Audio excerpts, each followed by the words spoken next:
A shadow engulfs our republic, its sacred vote plundered for over 2 decades by traitors wielding rigged elections and a media unleashed to deceive by the Smith-Mundt Modernization Act of 2012, a law that freed government-funded propaganda to shape American minds. As I've chronicled in Mr. President Look to Lincoln and Act and Antifa's Fall, President Donald Trump, guided by loyal military advisors, may have crafted a grand sting in 2020 to unmask this betrayal. A cryptic clue emerged on July 13th when Trump, surviving an assassin's bullet in Butler, Pennsylvania, brandished an immigration chart with a startling note. Its bottom right corner claimed he left office on April 1st, 2020. Did he signal a secret activation of continuity of government, a Cold War plan to preserve governance amid catastrophe, hinting at a shadow war to reclaim America? This question demands answers. Consider the timing. Days prior, the bioweapon known as COVID-19 was unleashed to shut down America. Antifa's street chaos during the Summer of Love shaped their Handler's Fear campaign, precursors to a stolen election, all tools to carry out a soft coup by globalist insiders. Think Obama's intelligence operatives and Clinton's hidden allies. In 2025, troops marched to Portland, Oregon, and immigration and customs enforcement facilities to counter Antifa's riots. New executive orders shield elections, and Venezuelan operatives are named as meddlers. If continuity of government was triggered in 2020, it could nullify objections from courts corrupted by traitors, keeping Trump's fight within the Constitution's hallowed bounds. As a former professor and prosecutor, I offer a civilian lens to trace this legal path, blending it with military standards to reveal how Trump and allies like House Speaker Mike Johnson, who calls himself a wartime speaker, could restore the republic. Trump's own words claiming vast presidential powers and a wartime mantle underscore a commander-in-chief's resolve against a fractured government. And that's the topic for today. The enigma of April Fool's Day. Trump's hidden war to save the republic. On July 13th, Trump defied death in Butler. He pointed to an immigration chart declaring he left office on April 1st, 2020, a date belied by his service until January 20th, 2021. In our premise, elections rigged since 2000 via hacked machines and foreign ballots, media hiding treason, this note sparks intrigue.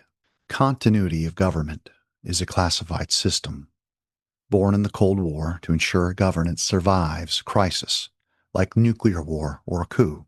Guided by Presidential Policy Directive 40, it allows the president to relocate leaders to secure bunkers, like Cheyenne Mountain, Colorado, or transfer power to trusted officials if Washington falls. Did military advisors, alerted by 2016 spying on Trump's campaign, exposed in 2025 by declassified intelligence reports, warn him that the COVID-19 bioweapon had two ends? First, to set into motion the bioengineers' depopulation agenda. Second, to create panic, to undermine his presidency and shape the conditions to rig the 2020 election through machine subversion and mail-in ballots.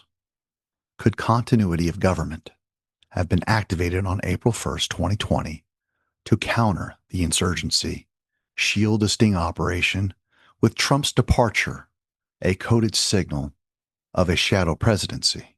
This aligns with the sting, tracking fraud through ballots or data from Space Force, a military branch created in 2019 to oversee space and cyber operations, possibly using Starlink, SpaceX's satellite network, with early 2020 Defense Department contracts. The chart's note, a Patriot signal, may suggest Trump devolved power to those loyal to their oaths of office, retaining control over critical assets, nuclear codes, secure bunkers, while captured civilian arms, like FBI Director Christopher Wray or Attorney General Merrick Garland, turn the bureaucracy against the people. Trump's own rhetoric supports this. On September 30th, 2025, at Marine Corps Base, Quantico, addressing 800 generals and admirals, he proclaimed himself the 45th, 46th, and 47th president, emphasizing the 46th, Biden's term, as one he shuns credit for due to its disasters. If continuity of government was active, this implies he held shadow authority over essentials during Biden's tenure, a wartime fracture where patriots guarded the republic's core against rogue elements. As a former prosecutor, I know investigations must be lawful to withstand scrutiny. In the civilian justice system, we follow a clear process, starting with a reasonable, articulable suspicion, specific facts suggesting wrongdoing, a low bar, escalating to probable cause, enough evidence for legal action like warrants, then clear and convincing evidence, a strong case, often for civil matters, and finally, beyond a reasonable doubt, proof for criminal convictions. This is how I would have built a case against election fraud or treason, betraying the nation to foreign powers per Article 3 of the Constitution. In 2016, suspicion arose when the FBI's Crossfire Hurricane, a probe into Trump's campaign, was unmasked in 2025 as a fabricated Russia hoax by Obama's intelligence officials, with Clinton's allies fueling the lie. This justified secret probes into treason or seditious conspiracy, plotting to overthrow the government. By 2018, Executive Order 13848, a presidential directive ordering the Director of National Intelligence to investigate foreign election interference, built probable cause. Declassified 2025 reports confirm meddling, like Chinese-funded fake ballots. The 2020 sting, tracking fraud via Space Force or Starlink, gathered strong evidence of a stolen election, with Antifa's riots as a distraction. In 2025, declassification could deliver undeniable proof for convictions. Given the military stakes, treason under a national security framework, the Uniform Code of Military Justice applies for tribunals.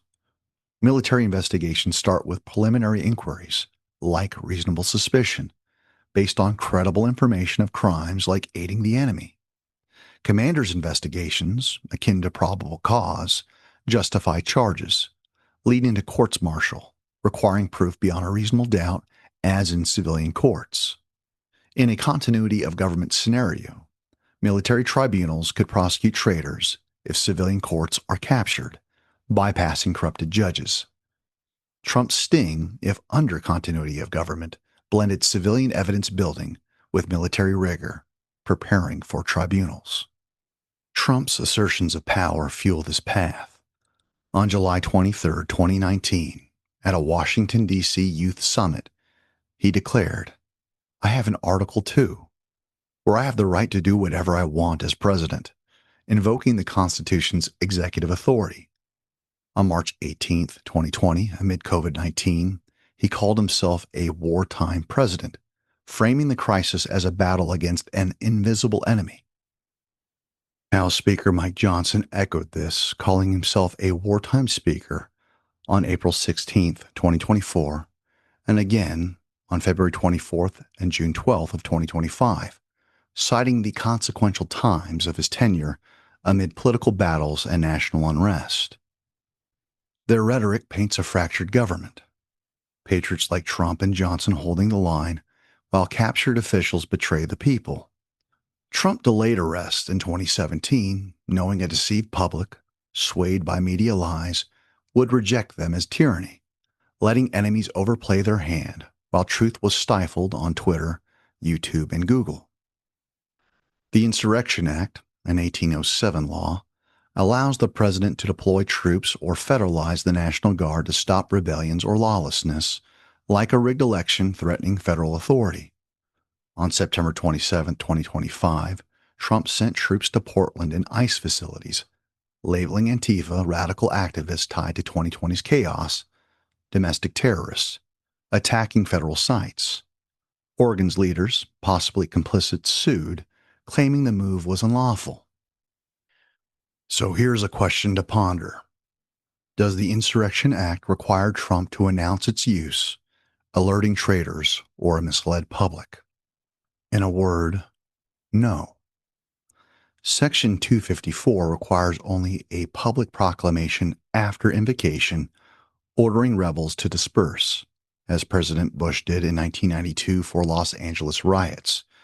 No law demands prior notice to enemies or Congress. One could argue Trump already provided notice to disperse. On January 20th, 2025, President Trump issued a presidential proclamation guaranteeing the state's protection against invasion, which aligns with Section 254 by ordering dispersal of those contributing to the border crisis, effectively satisfying this requirement before military deployments were made. The proclamation is a prerequisite only when the Insurrection Act is explicitly invoked. However, under continuity of government, a secret order, perhaps a presidential emergency action document, a classified crisis plan, could have invoked the act on April Fool's Day 2020, with troops deployed domestically this year as its echo.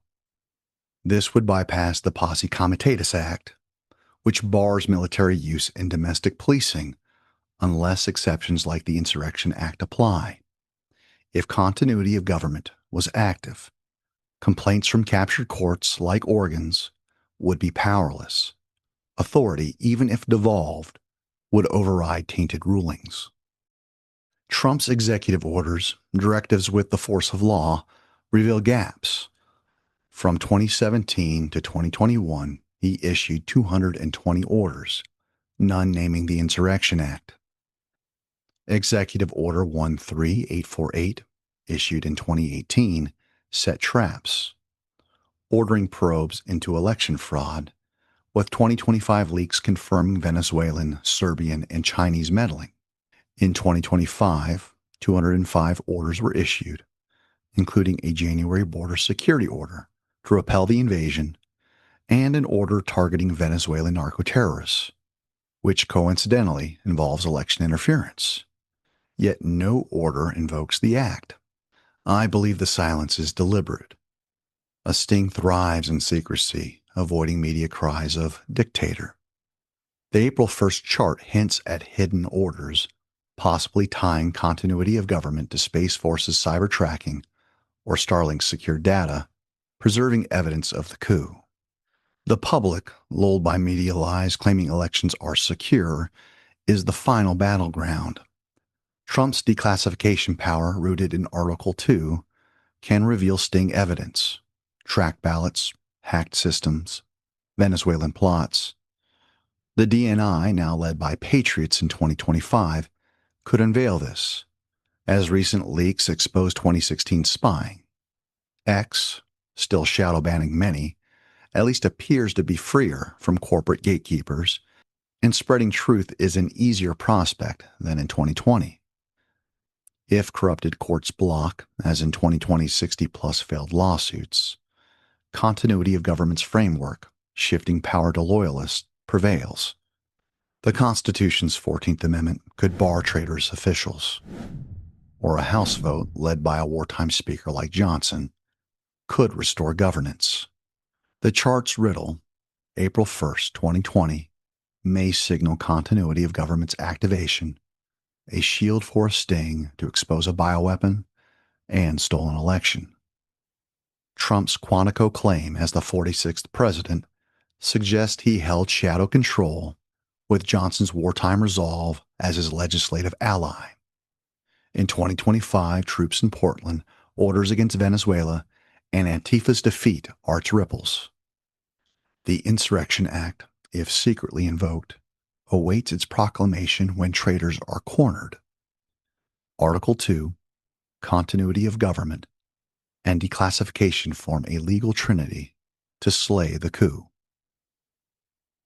I offer one final thought for your consideration, though it's anecdotal. On August 13, 2021, I met Trump directly after presenting at Mike Lindell's Cyber Symposium, A chaotic event rife with spies, truth tellers, misinformation, infiltrators, and honeypots. The event was a gamble for all involved. I firmly believe the symposium became a trap to ensnare and destroy the election integrity movement at its inception. But for the miraculous emergence of whistleblower Tina Peters, providing unassailable evidence of election subversion in Mesa County, and a hard pivot away from PCAPs tied to Dennis Montgomery, a spook and con man of the highest order, the trap would have succeeded. Trump seemed genuinely surprised when I arrived, as he had just finishing watching my presentation on television. Our 30-minute meeting began with Trump going through the motions, lamenting 2020's unfairness. He didn't need to re-air his grievances, certainly not with a nobody like me. I suspect Trump was weighing me in a balance. I had heard he possessed a radar that saw through people in seconds. Never taking his eyes off me, he spoke while I listened, reading my reactions like a book. He would eventually turn to me and ask, "What do we do?" How would you respond to such a question? Only a fool would open his mouth and delude himself into thinking he had an answer to satisfy the most powerful man in the world. Now understand, I do not think for a second Trump was relying on me for an answer. He already had the answers. I believe he was simply adjusting the scale, fine-tuning his weighing and measuring of yours truly. My invitation may have served as nothing more than a curiosity. A law professor backing his claims made me a unicorn, a novelty, with no attempt to impress the president. I simply told him the problem was not the black-letter law found in the lawsuits filed by his lawyers, that I could file a lawsuit with 10 more months' worth of evidence of fraud, and the case would be dismissed twice as fast. That the real problem was the existential threat Trump posed to his enemies, which included a captured judiciary. I told him that the judiciary was cancer-ridden, a barrier to justice. He challenged my statement. All of it? Are you sure? Now that he posed the question, I paused. Was I sure? How could I be? I have re-examined our conversation in my head 1,000 times. I believe in that moment he was offering a subtle clue that I shouldn't be so certain, and through hindsight, perhaps a different type of court was already at work. I hope I will learn the answer to this question one day. Towards the end of our meeting, I sought an answer from him to ease the weight of it all. Keep in mind, my loyalty to this man's office would go on to cost me everything. I would lose my career the following week. I would lose my reputation in the press the following year, slandered and destroyed. I would be targeted by the IRS, subjected to death threats and physical assaults. I needed something to keep the faith. So I spoke up and said, "As you sit there, you are the commander-in-chief, by virtue of our legal votes, the most powerful man in the world, no matter what attempts the imposter Biden made to steal the election. Meaning no disrespect to Mike Lindell, there is no way the fate of the Republic is in the hands of the MyPillow guy, that he has data that you don't." After all, I was staring at the guy that created Space Force. He didn't answer. He just gave me an appraising look. I concluded by saying something along the lines of, "Mr. President, I don't see a path in the courts of law. So I will do everything in my power to change hearts and minds in the court of public opinion. I trust that you have a plan. And when the time is right, I believe the American people will meet you in the middle." Again, Trump did not answer, giving nothing away. He simply nodded his head and asked, "Would you mind if I join you for dinner? Take what you will from this article. I would go on to sit at a dinner table with the greatest man I had ever met for nearly 3 hours. I have never spoken with the president since. I don't know if that was because my advocacy, while over the target, could potentially conflict with plans set into motion a decade ago, or that being read into his inner circle was too big a risk. After all, as a civilian professor, I came out of nowhere. Perhaps I didn't make an impression on him at all, and memory of our meeting would fade alongside his countless other meetings held with much more important men. I just know that I treasure that memory. I got to sit at the equivalent of the king's table. I left with the photograph, impressed by his genius, and even more impressed by his kindness to those around him. Busboys, waitresses were all treated with dignity. What do you think? Leave your comments below. I want to thank those of you that have chosen to sponsor the Professor's Record. I gained 40 new monthly sponsors after the last article. My goal is to get to 1,000, and I'm now at 282 sponsors willing to forego the cost of a couple cups of coffee each month. That little bump gives me hope to keep going. So, I will be back next week. Until then, God bless and good night.